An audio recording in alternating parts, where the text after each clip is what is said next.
Hey everybody, welcome to Generation 19 podcast. I'm your host, Pastor Philip, and my guest, Noah Keasler, is with us today. We have some exciting things to talk about. We are going to talk about the seduction of a generation. The seduction of a generation. And so this all comes as Paul, in his letter to Timothy, the great apostle and his understudy are talking, and he says, now the Spirit expressly says that in latter times in which you and I live, I think he had a way of seeing down the road, some will depart from the faith, giving heed to deceiving spirits or seducing spirits and doctrines of demons or devils, speaking lies, in hypocrisy, having their own conscience seared with a hot iron. I mean, there's some juicy stuff in there. Yeah. And so I've invited Noah here because I see how God is raising him up along with others in this generation who are carrying the torch and doing something to address this very thing, because it is of great concern to me that I see an entire generation being seduced. Yeah. And we'll get into what I mean by that in just a minute. But in my conversation with you and getting to know you, you have shared some very special things with me about your own journey. And so where I want to start is I just want you to unpack for yourself, how did all of this start with you? How did you come to Christ? Well, as with everyone's, it's a bit long and convoluted. Right. I can't really remember where it really started. I guess I'll use the big okay moment. And I got in a very, very bad car accident. I have pictures, so I can probably send them later. Yeah. And you can put them up. But I rolled twice in my car. I lost control of the car, rolled twice, and ended up upside down. And didn't have a scratch on me. And I actually just kind of opened my eyes, because I closed my eyes once I realized I lost control, and opened them and was upside down, went, okay, and unbuckled myself and crawled out the passenger side window, maybe driver's side, I can't remember. Yeah. But I took a step away and went, okay, well, I mean, I don't know how to explain this. And during that time already, I was very, very depressed. Kind of all over the place. I struggle with a lot of voices in my head as well.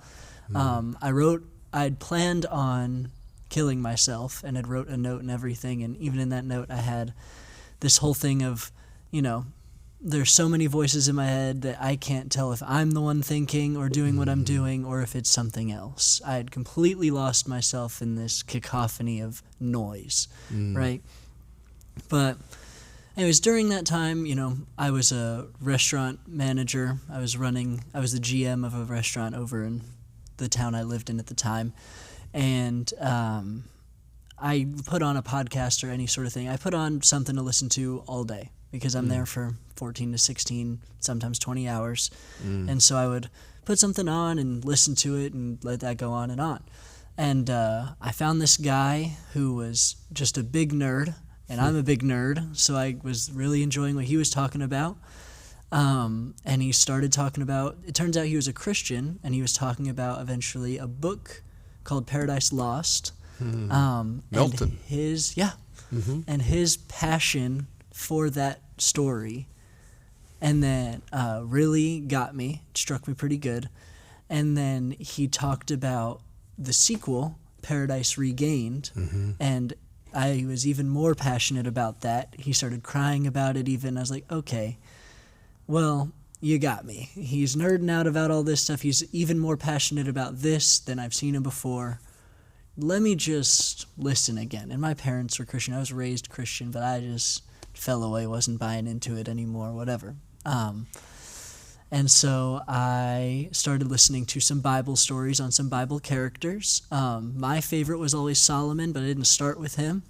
I listened to Samson, and I listened to I can't remember who else, but a bunch of people, right? A bunch of them, right? And so mostly Old Testament. That's kind of just where I hang out. I like the stories in the Old Testament a lot. So I ended up on Solomon, and I ended up reading Solomon more than I was listening to him. So I was reading his story in First Kings, and I got to the ending, and I wasn't a big fan of the ending because it doesn't really end. It just goes, yeah, he really messed up. The end. And it says, I think it says in it is like, and aren't the rest of his achievements and all in the books of the works of Solomon? And I called my mom, and I was like, does this book exist anymore? She Right. said, no. I went, okay, is there anything else that talks about Solomon in the Bible? And she's like, not really talks about, but he wrote Ecclesiastes. And she knew, she's like, he wrote Proverbs, and I wasn't interested in Proverbs because I knew what it was. It's like just a bunch of sayings and wisdom, Yeah, It's wisdom like, I teaching. need the story in a way. And so she's like, he wrote Ecclesiastes. And so I went there, and the first words melted me. I mean, you have this guy that had everything, and then messed up, still had everything. I mean, that doesn't change because he's wealthy and he's king and all that stuff. But I felt the same way at my age and what I was doing. I was 21. I was 21 running a restaurant, and I'd turned 22 by that time. But I was very young. I was making more money than I knew what to do with because I was running this restaurant. I was living lavish for my age, and Right. I was like, okay.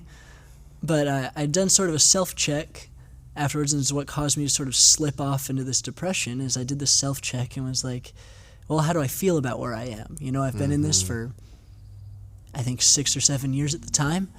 And I'd climbed all the way up to where I could go at the time because I don't have the capital to open a restaurant. So I was like, well, this is as close as I'll get. Let me just see how I feel about it. And I felt terrible. It was really? Nothing mattered. I got up there. So let me make sure I understand this.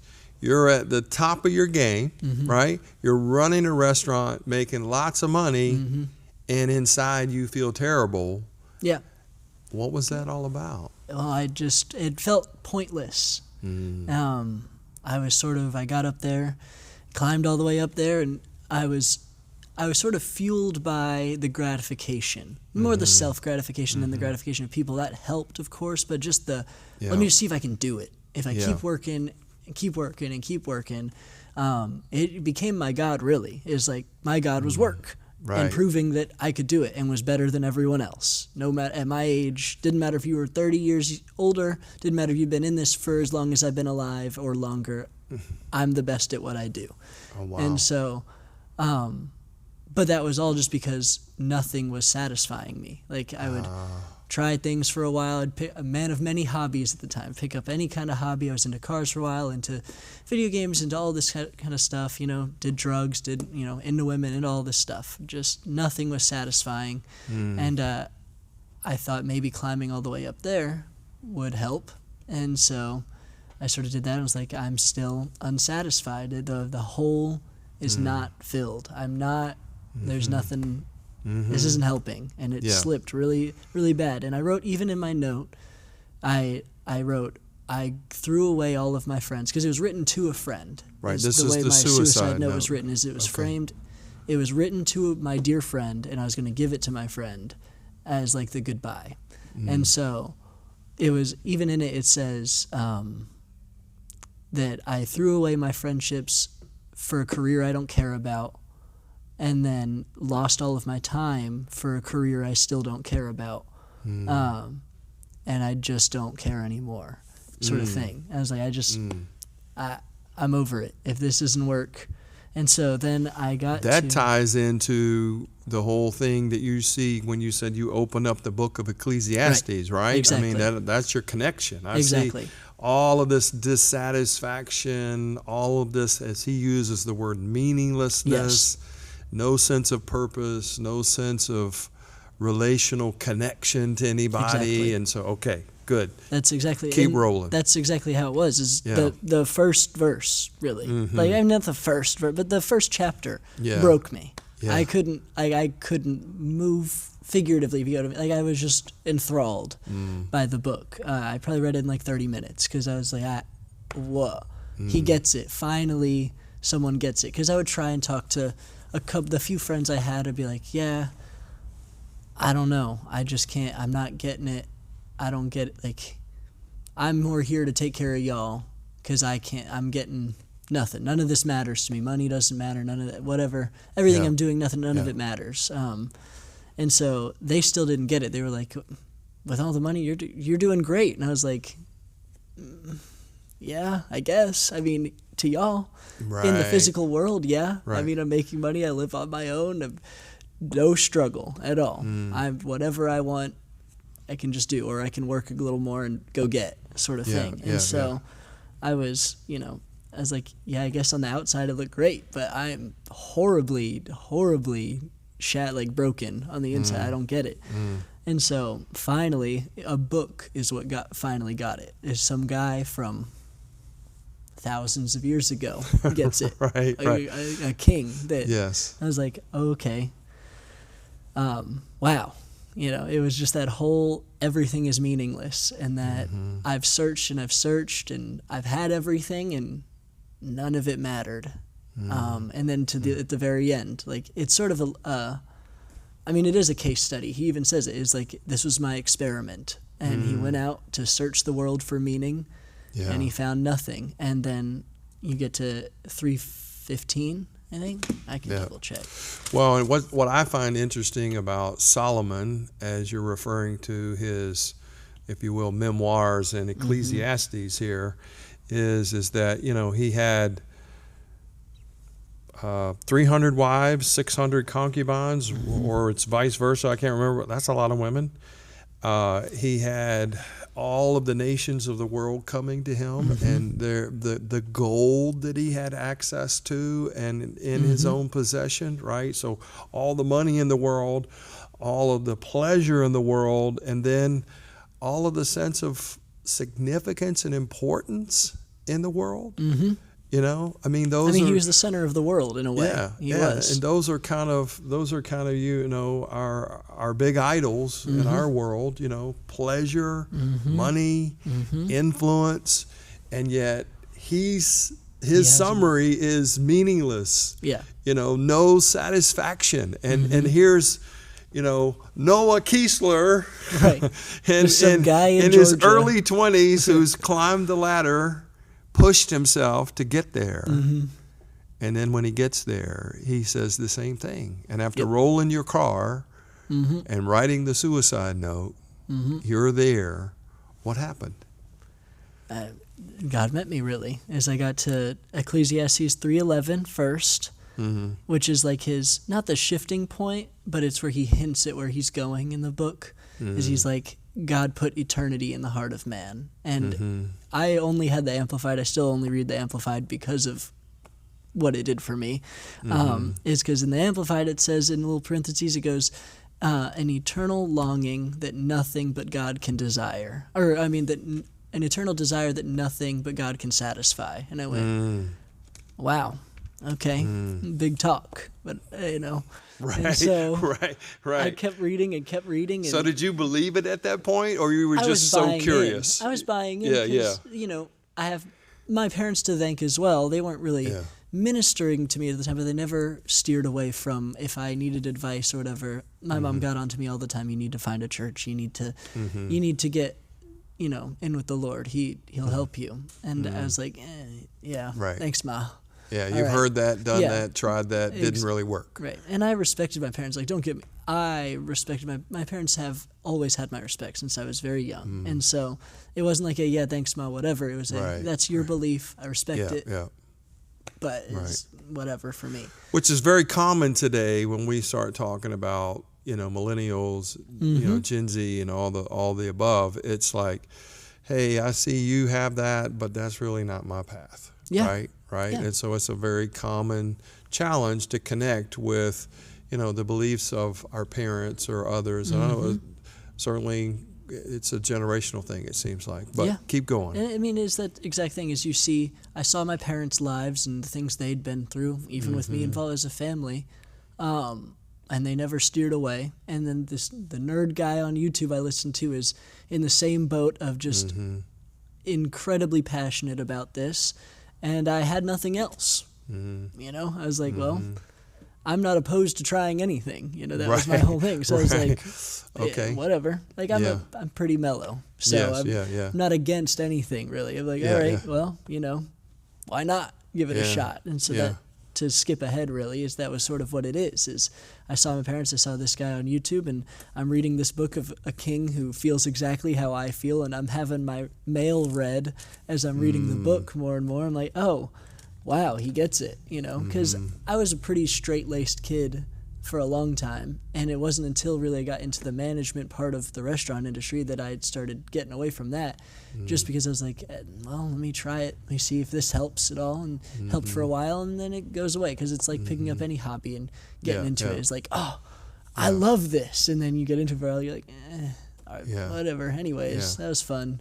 So it's that same thing, and so you get to there, and by the end, he ends with, after everything, I've come to my conclusion of love God or trust God, something like that. I can't remember off the top of my head how it was, but he just points it to God. Is like he is our gift, and he is the one who gives us the gift of enjoying life. And I found that the best way to go about this and to find satisfaction is to enjoy and love what you do, because God has given you the ability to enjoy it, and God is there with you to enjoy it. And I was like, well, if I gotta try God out, I gotta find a church. And I lived probably 2 hours from my parents, but there was a church right down the street, but I was like, I'm not going. And just the church scene was not my thing. I knew all about it. I was like, I'm not going in solo and getting swarmed by random people. I'm not that social. I'd rather just hermit away behind a family. And so that's what I did. I called my parents one day. I said, hey,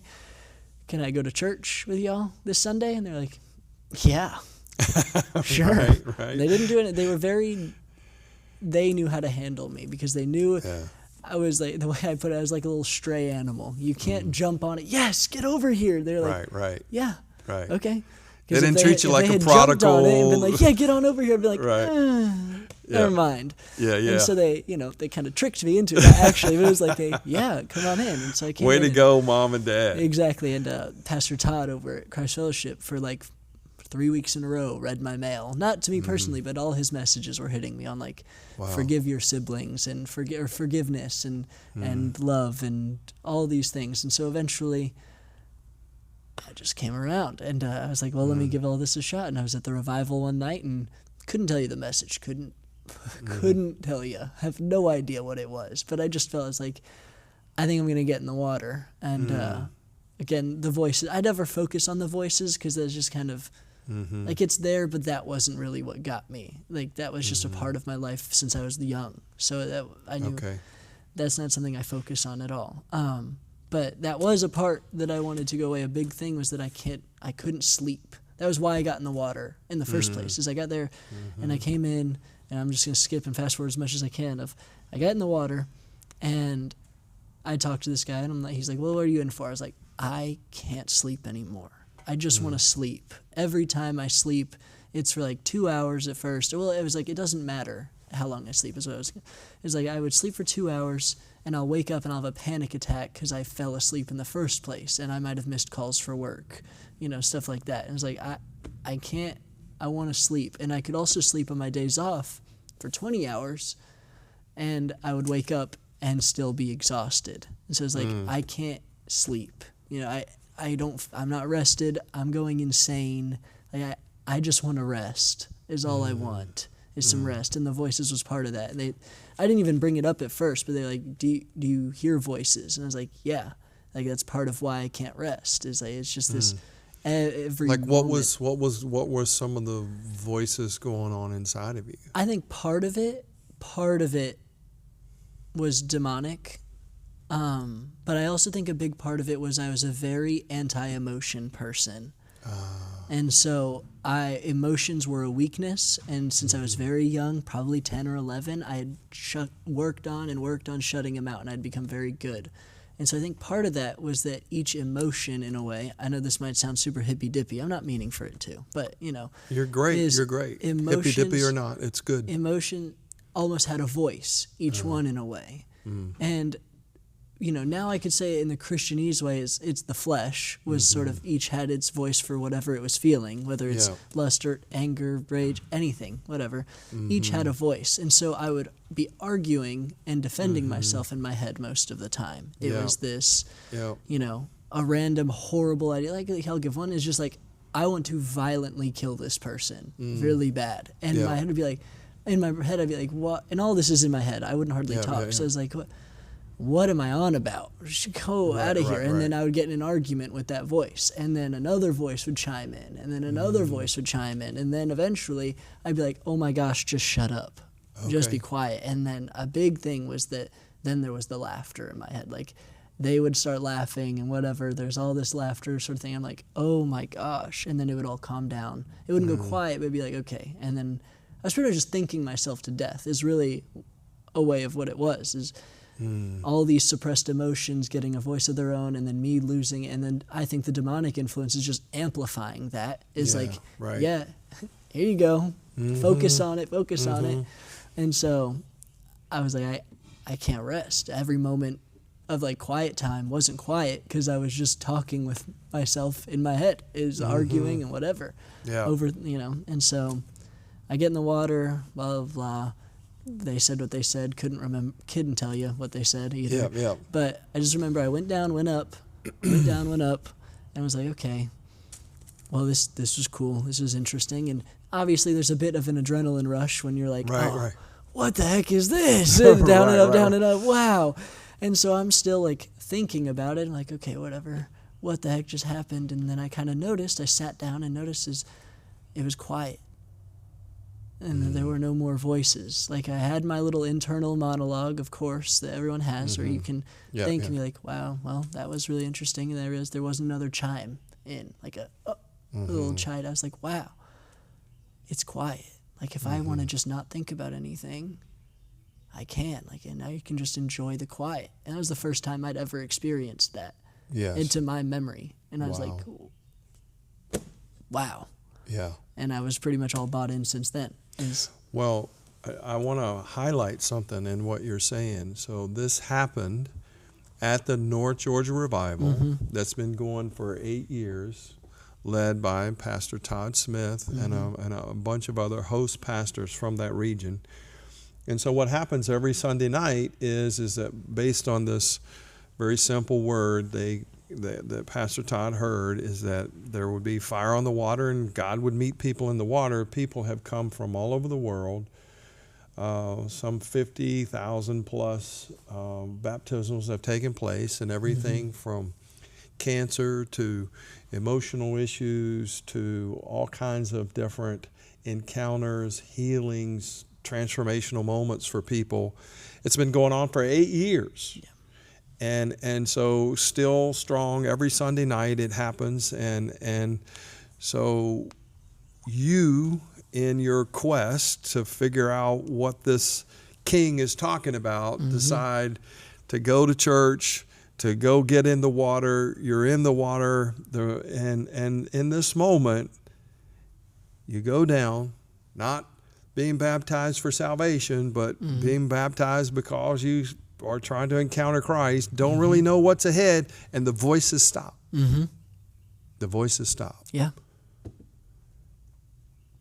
What happened after that? I mean, like I said, I was just bought in. I was like, well, I mean, nothing. No, it didn't matter how much weed I smoked or how much liquor I drank. The voices never stopped. I might be able to ignore them pretty well then because I'm just sort of numb with drugs or alcohol, whatever. But man, just being able to enjoy peace and quiet, I mean, that was... So at this point, you have a genuine relationship with God, right? Yeah. And this is the beginning of your journey with the Lord, which is 3 years? About, 3. 3 years ago? 3.5, maybe? Okay. No, 3. Okay. So what would you say to a young person who, like you, had gotten seduced by the things of this world, Mm-hmm. what would you say to them in their quest for meaning and Mm-hmm. a sense of satisfaction? If I can be honest, which I know I can, but Yes. there isn't much to say. You can Mm-hmm. say like for me, you can tell me a million times you're not going to be satisfied in that. You have to like trust God. Mm-hmm. It's not going to work. You have to really pray. Like my mom never gave up on me and never Mm-hmm. stopped praying, but she never addressed it to me. You know what I mean? She just kept Christ-centered in her life and in her walk. Yeah. If I needed advice, she pointed me to Christ because that's what she believed. And I mean, of course, I understood that. I was like, oh, well, okay. And I stopped going to my parents for advice all the time because that was where they were going to point me, and that just wasn't what I wanted to hear. And you just have to trust God. I mean, there's a lot you can run into. Like for me, it was a nerd on the internet and then a book in the Bible, But it wasn't the nerd on the internet going, you need Christ. It was the passion the guy had for Christ that moved me. Mm-hmm. It's you have to, one, trust God that He has him, and then two, be gentle. There is no, if I were to say anything to them, is that I was you, and you won't be satisfied, and when you found that, come find me. Because it took me. We're proud, when we're like that. Is we're proud that because we have something to prove, because we want to satisfy ourselves. So we're proud of what we've made it to. Yeah. So until we humble ourselves in that sense, we can be humble in every other field. Yeah. But in the I'm not satisfied, so I'm not going to show that I'm not satisfied thing. I'm just going to keep pushing in what I think might get me it. Yes. Is that I can't tell you. Well, I can tell you that you will never be satisfied, but I can't prove it to you because I'm not you, but I was you, and look at where I am now. And me 5 years ago, we'll say, looking at me now, who doesn't have a job, and I just trust in the Lord to provide with small little things. Like today, for instance, today has been hilarious. I've had 4 people, including you, get me today for work. For stuff. And I was like, oh, this is crazy. What in the world? And so I had to tell him, I was like, I'm actually going to be down in Peachtree City. I can't do that. But it was crazy. And so it was just me 5 years ago would say, are you stupid? Right. I'm secure right now in my job. Like, who cares? Right. And all I can say is, but I'm happy. Yeah. And I'm fulfilled. Yeah. And I didn't have that at my job. I didn't have that at whatever I'm doing. For me, it was work. For someone else, it could be drugs. For someone else, it could be reading. For someone else, it could be anything, but I'm fulfilled now. And so you have found satisfaction in Christ, and you are deeply rooted in that place, and it is growing for you, and you're walking out your calling and purpose, and I like what you said, Noah, about how to approach somebody who, they're walled up, right? They're not open at all, because you said if your parents would have pushed you, it would have pushed you away, right? And you said that they had to pray and allow you to come to that place of dissatisfaction, right? And I think it's the discomfort with the dissatisfaction that opens the door for the person who's searching to then say, I need God. And then we come in, and when we get that phone call, we can't go, oh, praise the Lord, praise the Lord. We just have to act normal and go, okay, come to church. Right. And we go, and we take it from there and let God do the rest. Yeah, you really just we're His vessels, but also let God be God. Yeah. He's got a way to work it out. And you don't. The way a Bible teacher I listen to is so often God wants us involved in His plans, but we also so often want to be involved in God's plans.